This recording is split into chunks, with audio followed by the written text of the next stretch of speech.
There's no comparison.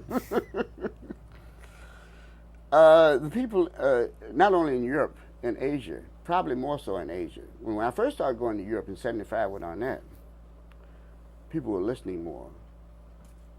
But at that time, television hadn't taken over Europe either. I mean, their television didn't come on to 12 o'clock in the day and went off around 9 in the evening, which is basically to say the more and more people get attention deficit disorder, the less they listen to anything or hear anything. You play in a country like Jakarta, say in what's the biggest city in Jakarta? Well, that's the biggest city in Jakarta, Indonesia. in Indonesia, right? And then in Jakarta, which is about 6 million people. But then we flew down to all the way at the other end of the country to Surabaya, which is very more, the word would be primitive, you know. It's only about 15-minute helicopter ride from the island of Bali. And I have one of the statues from there. I never heard people listen so intently. I mean, in Asia, the people, in Japan too, they're very earthy people, so when you play, you know people are listening. You can feel it. You know, you can feel it. But it's easier to lose yourself and go out on play too. Here in America, we have so many cultural problems that are coming to the surface now. When I first started going to Europe, the word jazz meant black musicians. And they didn't have ghettos, they didn't have, jazz come out of the hot houses down there in New Orleans. They call it cool jazz. I'm trying to figure out what cool jazz they talking about, because jazz come out the hot houses. So the listening experience is totally opposite. People are programmed here. If you're in European countries, say I've done even classical music. I've been commissioned to do classical music for the VDR in Southwest Funk. The German, the Italian, the French television and radio, they're sponsored by the government. The government gives them millions and millions of dollars every year so they can bring in music from all over the world.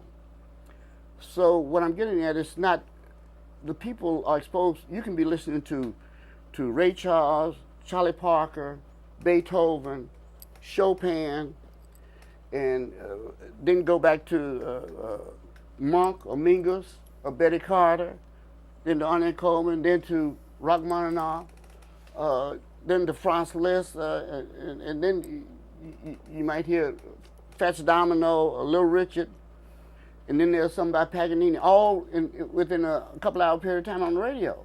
So the people there, it's not like commercialized. So, and they don't have to worry about commercials. So the people there are much more oriented towards listening, where in this country, music has gotten down to the point now where it's totally corporate control. I remember I used to read a long time ago, it was about 10 people or 10 companies that control all the music in the country. And if you want to experience that, get in the car and drive from here to California, you hear the same music. Although you're going from different zones, it's the same music. The same people playing all the time. You get in the car, you're going to hear Yellow Jacket, Spyro Gyra, Yellow Jacket, Spyro, all the way. You're not going to hear any variety of jazz. You're just going to hear what corporate is pushing. And the sad point is we've gotten down to the point where we got things where a person like Ashley Simpson, who may or may not be can be a good artist, but here you tend to push people out there before they're ready, before they have the experience. So when she got out there and was lip syncing to one song, another song playing, and started doing a jig, she didn't know what to do. Well, that's what experience does for you. It allows you to know what to do in those situations.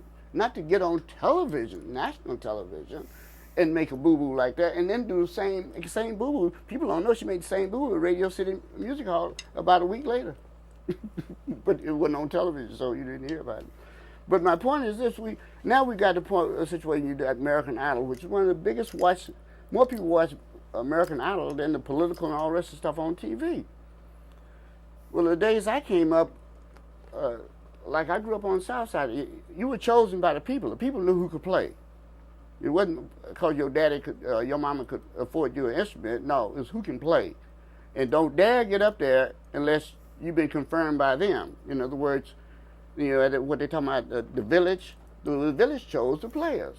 Now you got corporations sending out advertising. We're going to form this group. We're going to find it and bring these people together, which is taking it away from the natural talent.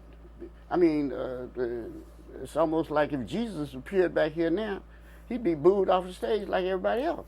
It's no openings for the real talents anymore. I mean, we've gotten to the point where if a corporation don't say it's the thing we're supposed to listen to in here, we don't listen to it.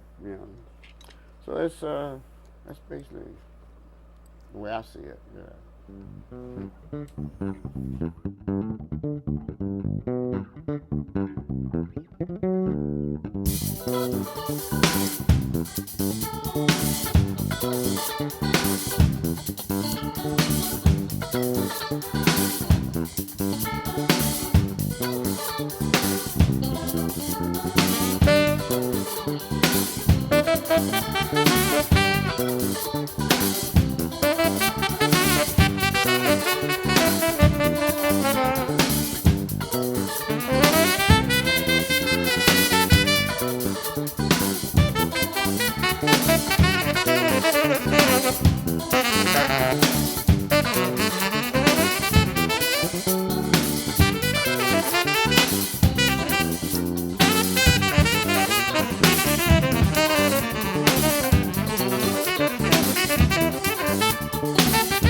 Mm-hmm.